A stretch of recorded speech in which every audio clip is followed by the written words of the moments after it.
আসসালামু আলাইকুম। Recipe by beauty চ্যানেলে আপনাদেরকে স্বাগত জানাই। আজ আপনাদের সঙ্গে শেয়ার করব কাঁকরোল আর ডিম দিয়ে অবাক করা একটা রেসিপি। এই রেসিপিটা খেতে ভীষণ ভালো হয়।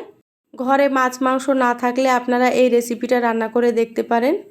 কাঁকরোলের এই রেসিপিটা মাছ মাংসের স্বাদকেও কিন্তু হার মানাবে। অবশ্যই স্কিপ না করে পুরো রেসিপিটা দেখে নেবেন, আশা করছি ভালো লাগবে। চলুন রেসিপিটা শুরু করি। এখানে দেখুন আমি কাঁকরোল নিয়েছি 7টা। তো পরিমাণ মতো নিয়েছি, আপনারা আপনাদের পরিমাণ মতো নিয়ে নেবেন। আর এখানে দেখুন নিয়েছি 4টে ডিম। তো ডিম এখানে আমার পরিমাণ মতো নিয়েছি, আপনারা চাইলে ডিমের পরিমাণও বাড়িয়ে নিতে পারেন। এবার কাঁকরোলগুলো কেটে নিয়ে খুব ভালোভাবে ধুয়ে পরিষ্কার করে নেব।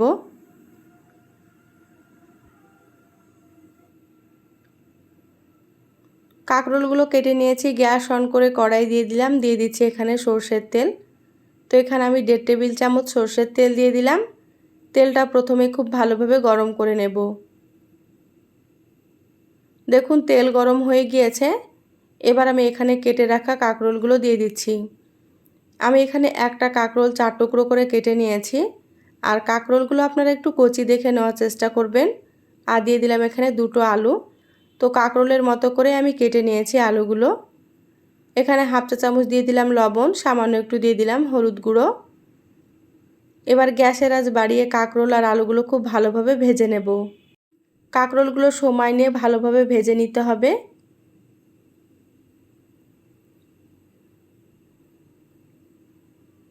দেখুন নেড়েচেড়ে সুন্দর করে ভেজে নিচ্ছি। দেখুন কালারটা আস্তে আস্তে চেঞ্জ হয়ে যাচ্ছে, ভাজা প্রায় হয়ে এসেছে, আর একটু ভেজে নেব। কাঁকরোল আর ডিমের এই রেসিপিটা যদি আপনারা একবার রান্না করেন, এই রেসিপিটা কিন্তু আপনারা বারবার রান্না করবেন, কারণ খেতে খুবই ভালো হয়। দেখুন কাঁকরোল আর আলুগুলো খুব সুন্দর মতো ভাজা হয়ে গিয়েছে, এইভাবে করে ভেজে নিতে হবে। এবার আমি তুলে নিচ্ছি। কাঁকরোল আর আলুগুলো তেল ঝরে প্লেটে রেখে দেব। যারা ভিডিওটি ইউটিউব থেকে দেখছেন প্লিজ চ্যানেলটা সাবস্ক্রাইব করে চ্যানেলের সাথে থাকবেন। যারা ফেসবুক পেজ থেকে ভিডিওটি দেখছেন একটা লাইক দিয়ে পেজটা ফলো করে রাখবেন পরবর্তী ভিডিও নোটিফিকেশান পাওয়ার জন্য। কাঁকরোল আর আলুগুলো তুলে নিয়েছি। এবার এখানে আমি ডিমগুলো দিয়ে দিচ্ছি। ডিমগুলো আমি সেদ্ধ করে খোসা খুব ভালোভাবে ছাড়িয়ে পরিষ্কার করে নিয়েছি। এবার ডিমগুলো হালকা করে ভেজে নেব।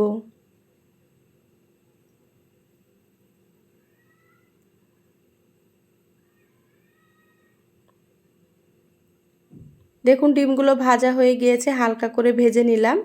এবার আমি তুলে নিচ্ছি। আর এইভাবে হালকা করে ভাজলেই কিন্তু খেতে বেশি ভালো লাগবে। এবার আমি দিয়ে দিচ্ছি আবারও 1 চামচ মতো সরষের তেল।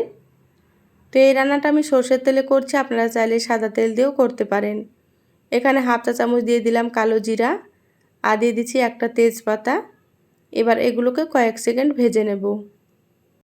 এবার আমি এখানে দিয়ে দিচ্ছি একটা পেঁয়াজ আর 2টো কাঁচামরিচ বেটে নিয়েছি, তো সেটা দিয়ে দিলাম। এবার দিয়ে দিচ্ছি হাফ চা চামচ আদা বাটা, আর দিয়ে দিচ্ছি এখানে হাফ চা চামচ রসুন বাটা।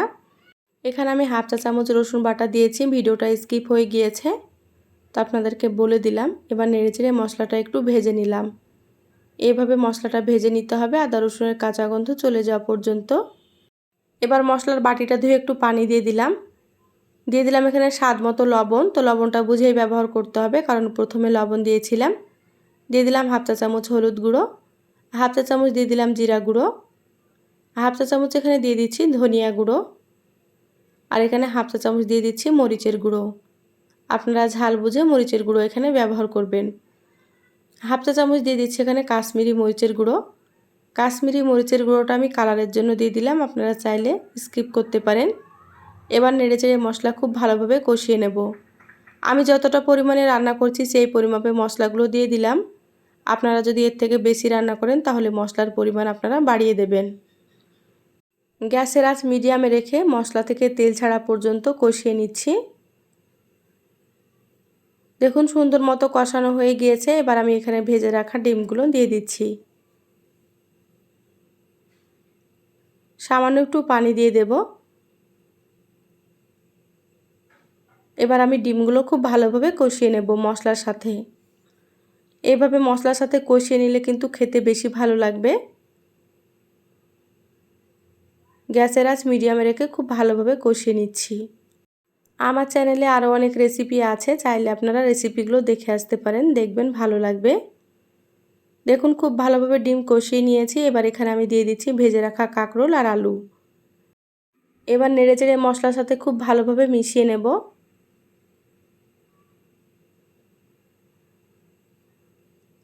খুব ভালোভাবে মশলার সাথে মিশিয়ে নিলাম। এবার কষানোর জন্য সামান্য একটু পানি দিয়ে দিচ্ছি। এইভাবে অল্প একটু পানি দিয়ে খুব ভালোভাবে কষিয়ে নিতে হবে। যারা কাঁকরোল খেতে পছন্দ করেন না, এইভাবে একবার রান্না করে খেয়ে দেখবেন, খেতে ভীষণ ভালো লাগবে।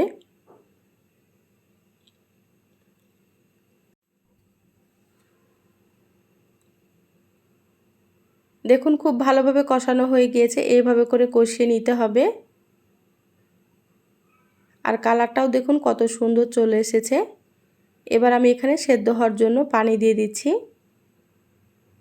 তো এখানে আমি 2 কাপ পরিমাণে পানি দিয়ে দিলাম। এবার খুব ভালোভাবে একটু নেড়েচেড়ে নেব।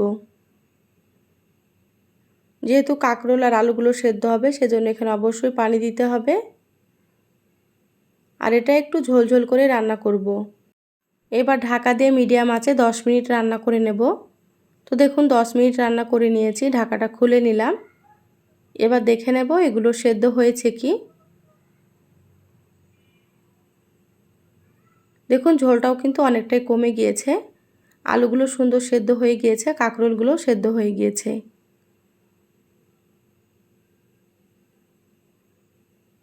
খুব ভালোভাবে একটু নেড়েচেড়ে নিলাম। এবার আমি এখানে দিয়ে দিচ্ছি সামান্য একটু গরম মশলার গুঁড়ো আর দিয়ে দিচ্ছি হাফ চা চামচ ঘি। এবার ঘি আর মশলাটা খুব ভালোভাবে নেড়েচেড়ে মিশিয়ে নেব। ঘি দিলে কিন্তু খেতে বেশি ভালো লাগবে, আপনারাও একটু দেওয়ার চেষ্টা করবেন।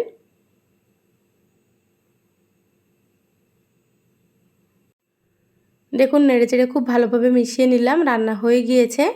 এবার গ্যাস বন্ধ করে দিচ্ছি। ঢাকা দিয়ে 2 মিনিট রেখে তারপরে আপনাদেরকে আমি সার্ভ করে নিয়ে দেখাচ্ছি।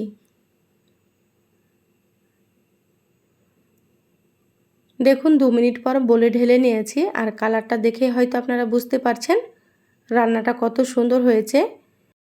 এইভাবে আপনারা ডিম আর কাঁকরোল দিয়ে একবার রান্না করে খেয়ে দেখবেন। এই রেসিপিটা মাছ মাংসের স্বাদকেও হার মানাবে।